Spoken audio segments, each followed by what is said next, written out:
Good morning, good morning, good morning. What is up, everybody? It's the one and only Showing Up the King, and I'm here to bring you my review for Bleach Chapter 524, entitled The Drop. Alright, the manga gods have smiled upon us this morning.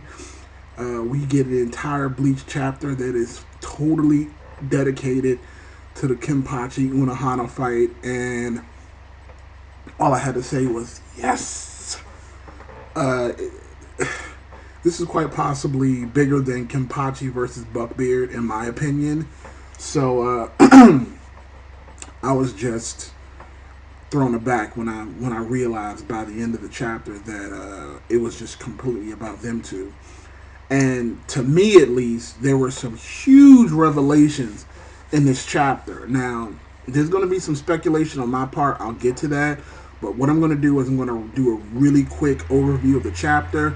Then I'm going to get down to the nitty gritty and start talking about my thoughts and what I think is going on. Okay, so again, seeing as this was a battle chapter, there wasn't a whole lot of dialogue, which is not bad to in my opinion at all, because I love these battle chapters, especially when there's talking during the fight, so you still get the story progression, but at the same time you're still getting action. So the chapter actually starts off with Isane getting a letter from Unohana in her barracks, as well as Yadoichi Kenpachi's first command. The little girl that's always following him around. She just gets his looks like his captain's badge or his sash or whatever is usually on the side of the captain level kimono or whatever the hell they call it. Um, it's almost like they were both saying their goodbyes, and it was just very interesting. There was a letter from Unohana Isane. She was, just crying hysterically. So we'll see where that goes. But then we get to the battle with Kenpachi versus Unohana. Now, this and right now it's kind of hard to say it was a battle because Unohana was pretty much owning Kenpachi the entire time, and he really didn't have an answer for anything she was throwing at him. And again, like I said, I'm going to get into this in detail, but like right now, this is a battle chapter. So at this point, it was a bunch of slashing from Unohana that were hits were landing. It almost looked like 90% of her hits were landing, and Kenpachi was missing everything. He might as well have been swinging at air. Towards the end of the chapter, Unohana backs him into a corner and tells him that he's weak and stabs him through the throat. And it looks like Kenpachi is dead, but then he comes back and the battle continues. Now, that is pretty much the end of the chapter in a nutshell. Now, my actual thoughts on the chapter is this. Now, as far as what I believe is going on, and I'm going to break this down. This might seem a little scientific from what we've just been seeing. And again, like I said, this might be a lot of speculation, but I think what Unohana is doing is reteaching Kenpachi how to fight. I think what she's doing at this point is showing him that all of his prior techniques and all of his prior fighting prowess is nothing in comparison to hers and quite possibly the Stern Ritters, because again, for the most part, Kenpachi was able to beat all the underlings, but when it came to Buckbeard, or shit, he didn't even really fight Buckbeard. He fought Buckbeard's clone, and he got handled. So I think what she was doing, because as she was fighting him, she was pointing out. Well, the first thing that I noticed that she pointed out was, it was smart for you to fight me with your mask off, but it's also your flaw because you've already hit your bottom. And that to me, that means that Kenpachi started off fighting her at 100%, and at this point in time, he still was not able to touch her. So to me, that just says that Kenpachi, like I said, we all know how Kenpachi fights. Fights with the eye patch, and if you become stronger than him or strong enough where he feels he needs to remove the eye patch, he will. His spirit energy rises, and he's able to usually defeat the opponent. Now, in this situation, he did come down there to the Moken, and he was fighting Unohana from the very beginning with his eye patch off. So he was going at it 100% from the very beginning. And to me, that just screams he knows that she's a dangerous opponent. Now, the way that she was fighting him was the second thing I wanted to talk about. Kenpachi, we know that Kenpachi fights with one hand with his sword. He does. He sometimes he uses his other hand for grabs and things of that nature, or sometimes to defend. But for the most part, he fights with one arm. I think Unohana knows that this is an ineffective fighting technique, and she's showing him that by exploiting it. Simply by stepping on his hand as he's getting ready to swing, and then swinging down on him, she's inflicting massive damage. I mean, one of the first blows she struck at him was like literally cutting his throat. I think at the last minute he was able to slightly dodge so that the cut wasn't, it was more like a shallow cut, but she could have easily had decapitated him at that point. Now, one of the big things that happened in this chapter, and it's actually kind of funny to see if anyone else noticed it.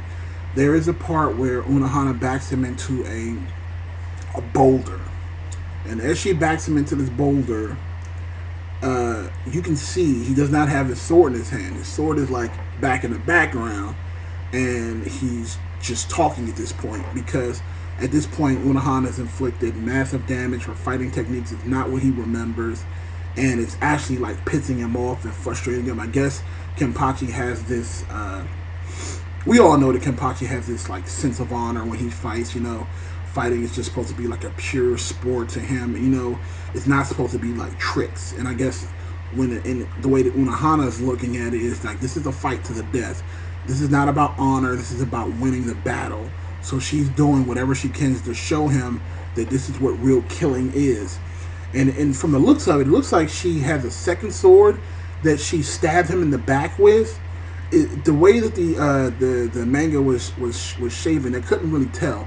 Once I get a better scanulation from another site that I look at manga on, I'll be able to tell better. But from what I was looking at, it looks like she stabbed him with a second sword, and it got to the point where Kenpachi, he went back and said, I used to respect you most of all since the first time we fought. And again, that's where I want to stop the first part.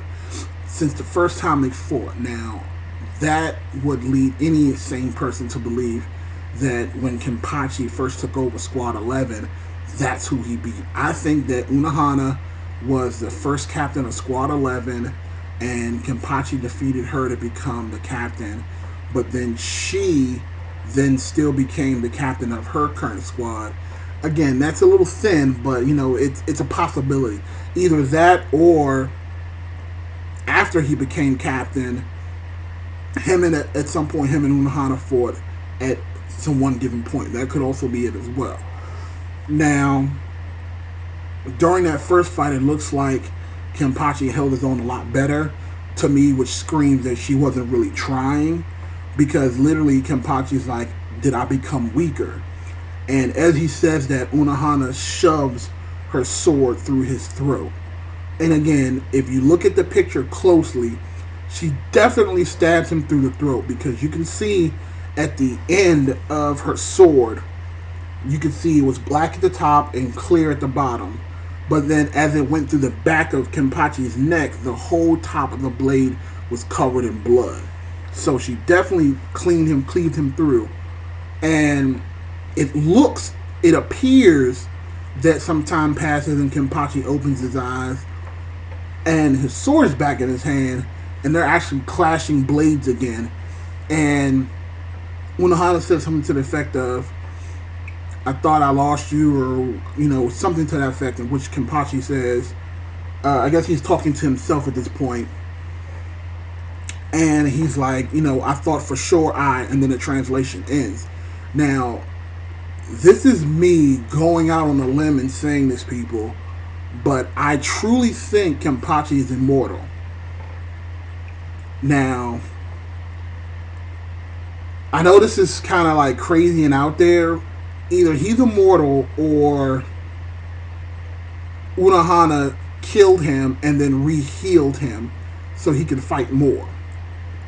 But my thought process is that he's immortal, and I'm going to tell you why. After I've seen him get run through with the sword through the neck, I don't care who you are, Kenpachi or otherwise, You ain't gonna take no sword right through the throat and live. That's just not gonna happen. So what I think is that Kenpachi's latent ability is when it's kind of like a Saiyan effect, where because we all know that when Saiyans get hurt or they're brought close to the brink of death, they get stronger, and that's exactly what Unohana was saying about Kenpachi as the chapter was ending. She said that that's the curse that you put on yourself, is that when you are brought to the brink of death, you get stronger. So one or two things are probably happening. Either one, Kenpachi is immortal, and Unohana knows this, and she knows that every time he dies, he gets stronger, or his bond with the Zanpakuto gets stronger, or she killed him, healed him, and then brought him back, and the fight is continuing. My money is on the fact that I think Kenpachi is an immortal. Again, I could be completely wrong, but if you look back, the fight with Buckbeard, by all intents and purposes, it looked like he was dead, or at the very least, like close to death. But then when the original Shinigami, the Zero Squad, came and they took, Renji, they took Rukia, and they took Byakuya, and they took Ichigo to the palace, they did not take Kenpachi. And we all know that Kenpachi was at critical stage, but he was alive. So, they didn't take him. Now, the reason why they didn't take him is probably because his body automatically heals, or again, he's immortal, so his body wounds healed very quickly.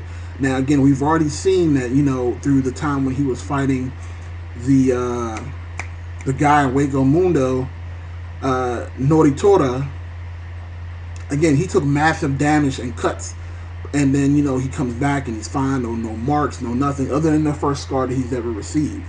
So again, there's just a lot of information out there, and I honestly think that Kenpachi can possibly be immortal. But again, we'll have to wait and see. But again, I want to know what you guys think. This was a very intense chapter. Sorry I ran a little bit long, but again, I kind of wanted to get my thoughts out there to kind of figure out what you guys thought. Let me know in the comment section below, what are your actual thoughts on what do you think is going on with Kenpachi in this Unohana fight? Do you think one of them is going to die? Because honestly, I don't think they're going to die. But again, I want to know what you guys think. Definitely thumbs up the video if you could. It definitely helps me out. I also want to shout out to all my subscribers. I've reached another benchmark on my subscriber list. I am now up to 350 subscribers. My next benchmark I set for myself is 400. And then after that, I'm going to just wait until I get to 500. But again, I just want to really send a shout out to my subscribers. You guys have stuck with me, even when I miss a couple of chapter reviews every now and again. But I do appreciate you guys, and I'll do my best to bring the best content that I can. This is Showing Off the King, the one and only, and you guys have an awesome day.